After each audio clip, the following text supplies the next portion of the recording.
ஸ்ட்ரெஸ்ன்னு வார்த்தையை கேட்டாலே நிறைய பேரண்ட்ஸ் அடிக்க வந்துருவாங்க மேம். இல்ல?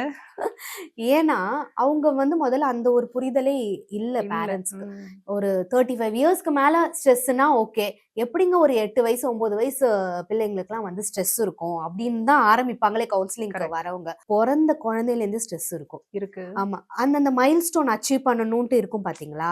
அந்தந்த ஏஜ்ல அப்ப வந்து ஆப்வியஸா அவங்களோட பாடி பார்ட்ஸ்லேருந்து, பிரெயின் டெவலப்மெண்ட்லேருந்து எல்லாமே கொஞ்சம் கொஞ்சம் நடக்கும்ல. ஓகே. அது ஒவ்வொரு குழந்தைக்குமே ஸ்ட்ரெஸ் கொடுக்கும். அந்த ஸ்டேஜ்ல நடக்கும்போது ஸ்ட்ரெஸ் கொடுக்கும். பல்லு வளரும்போது ஸ்ட்ரெஸ் கொடுக்கும். ஓகே. அத தெரியாம தான் வந்துட்டு சும்மா டான்ட்ரம்ஸ் ப்ளே பண்றது, அழுகிறது இது எல்லாமே இருக்கும். இருக்கும். முன்னாடிலாம் டீன் தான் வந்து அந்த ஸ்ட்ரெஸ் அந்த ஸ்டேஜ்க்குள்ள போவாங்க அப்படின்ற மாரி இருக்கு. பட் சரி. இப்ப நீங்க சொன்ன மாதிரி இந்த ப்ரீ டீன் கிட்ஸ்லேருந்தே வந்து அந்த ஸ்ட்ரெஸ் வந்து ஆரம்பிக்குது. ஓகே. படிப்பு அப்படின்றது வந்துட்டு அது நம்ம லாஸ்டா வச்சுக்கலாம். ஆனா சரி. ஸ்கூல் மூலியமா வர அந்த ஸ்ட்ரெஸ். ஓகே. இப்ப ம்ஹ்ம். நிறைய இஷ்யூஸ் வரது பாத்தீங்கன்னா, அந்த டீச்சர்ஸ் வந்து குழந்தைங்கள ஒரு நெகட்டிவான ஒரு விஷயத்த சொல்லி பேசுறது. ஓகே. ஓகே.